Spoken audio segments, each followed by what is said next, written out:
What is up, everybody? It's Animac here for AnimeUproar, and this is it. The second Great War in Boku no Hero is here. And this is very likely the end, the final showdown in the entire series. Shigaraki is recovered and back in action. The #1 hero waifu is also recovered and back in action. The strongest heroes and the strongest villains are about to clash in a battle to the death, and the hype is real.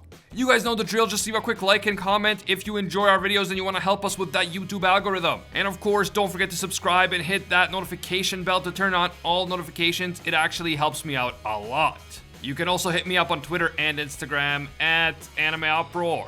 Finally, this video will of course contain Boku no Hero manga spoilers, so please proceed with caution. You have been warned. So the previous chapter was a big setup for the final war arc, the epic ultimate showdown between the heroes and the villains. The Class 1A students said their goodbyes, Aizawa's plan was put into motion, and in the latest chapter, it all goes down hard.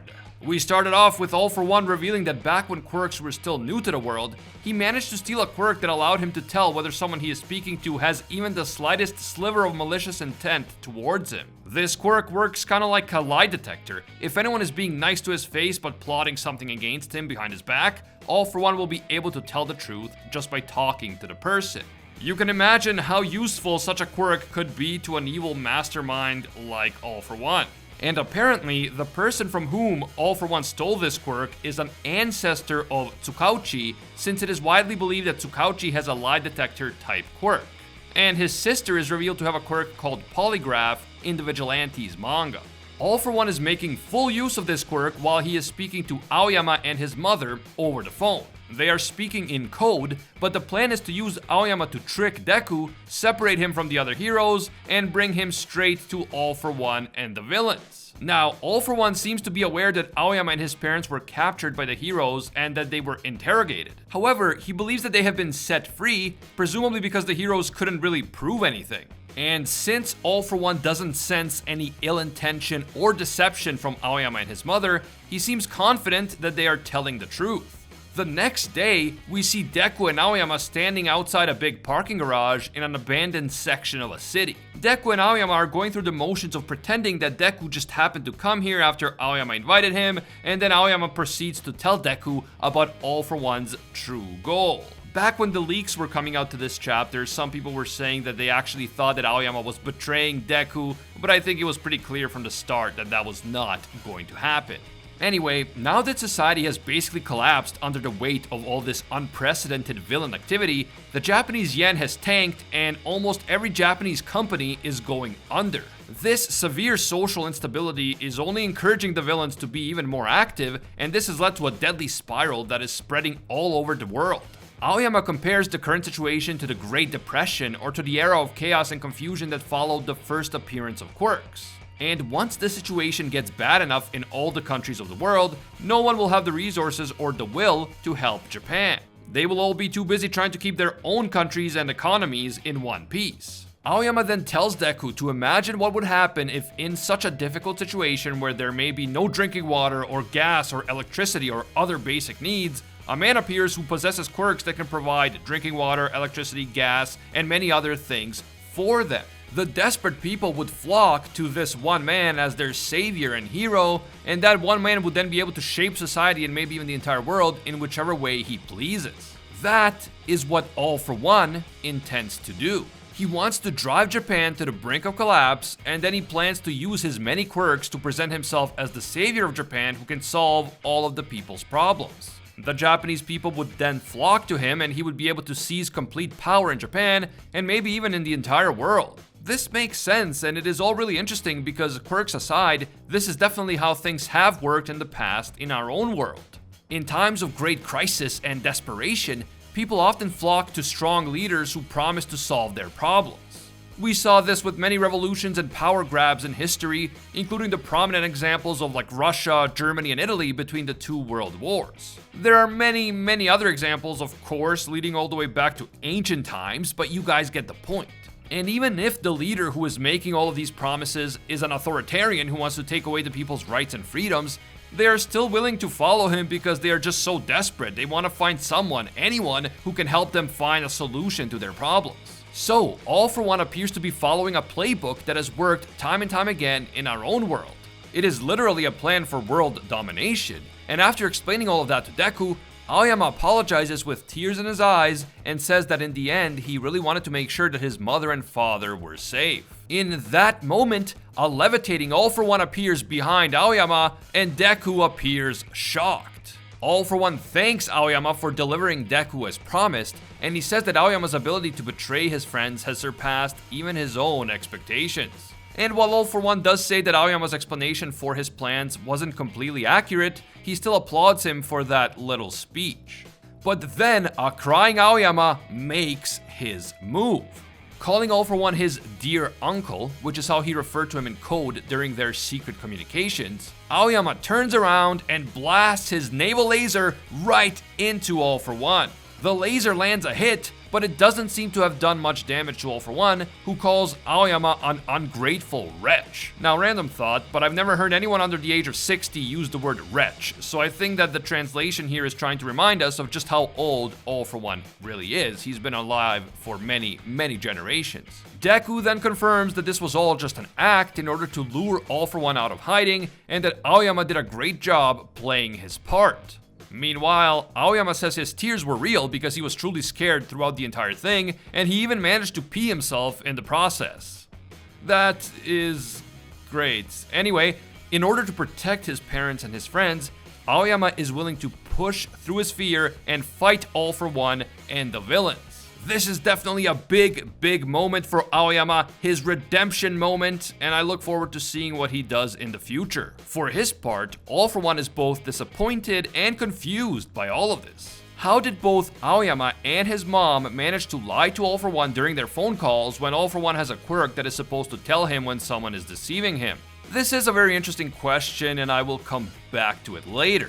In terms of actually being physically there with Deku, you can argue that Aoyama never directly talked to All For One until he used Naval Laser against him, so maybe that is why All For One couldn't tell that he was actually deceiving him. But those phone conversations where Aoyama and his mother were talking to All For One directly are a different story, and I will talk about that in a little bit. All For One decides that there is no time to worry about that now anyway, because regardless of the trickery, he still has Deku within his grasp.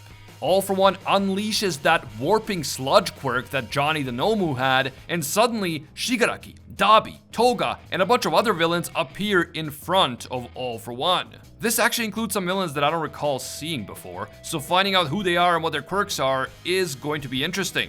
All For One is confident that the heroes just made a big mistake, because even though they tried to set him up, they shouldn't have let Deku get so close to him. On top of that, all the most powerful heroes that the villains had faced in the past are miles away from this spot. So that means that even if they leave now, they will not be able to make it in time to help Deku. All For One is able to confirm that this is the case by using Ragdoll's stolen quirk, Search. But that is when Aizawa's secret master plan comes into play. Just as All For One is thinking that stealing One For All is within his grasp, a bunch of portals begin to open, and it is clear that these portals are being generated by Kurogiri's quirk, Warp Gate. All For One is surprised that the heroes are managing to use Kurogiri's quirk, but on the bright side, this might be an opportunity for him to actually retrieve Kurogiri. However, we soon learn that it is not Kurogiri who is using Warp Gate, it is actually Neito Monoma copying Warp Gate. And thanks to Monoma's Warp Gate portals, a bunch of heroes suddenly appear beside Deku and Aoyama, including those powerful heroes that All For One thought were many miles away. We have Endeavor, Edgeshot, Sun Eater, Washu, Nejire-chan, Gang Orca, a bunch of others, but most importantly of all, we have my wife, Miruko, back in action.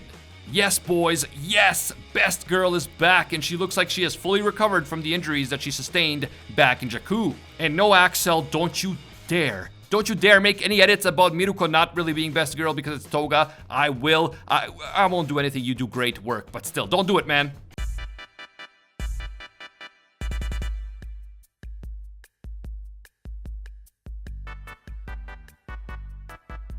Miruko now looks like she has a prosthetic arm that has been turned into some sort of powerful weapon, so it could actually make her even stronger. And as you would expect from my waifu Miruko, she is front and center and leading the charge against the villains. And on that epic note is how the chapter ends, with the heroes declaring that there is still hope for Japan, and they are that hope.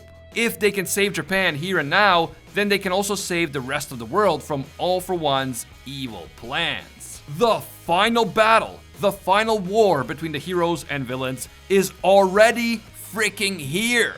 This was insane. So much hype in a single chapter, and the hype is only going to grow from here. I mean, think about it. The stakes couldn't possibly be any higher. The top heroes and the top villains are about to face off with the fate of Japan on the line, and whatever happens in Japan is also going to have a profound effect on what happens in the rest of the world. And yes, I know that we still haven't seen Hawks and Genist, but I am sure that they also have a role to play in this fight, but they may be holding back for now as part of Aizawa's plan. Honestly, this is a huge development, the beginning of a brand new war arc, and there are a bunch of things that we need to talk about. First up, how did Aoyama and his mother manage to trick All for One despite the fact that he has a lie detector quirk? The chapter doesn't quite explain what happened, but if I had to guess, I would say that Shinso was probably involved. Maybe Shinso used his persona chords to imitate the voices of Aoyama and his mother on the phone with All for One.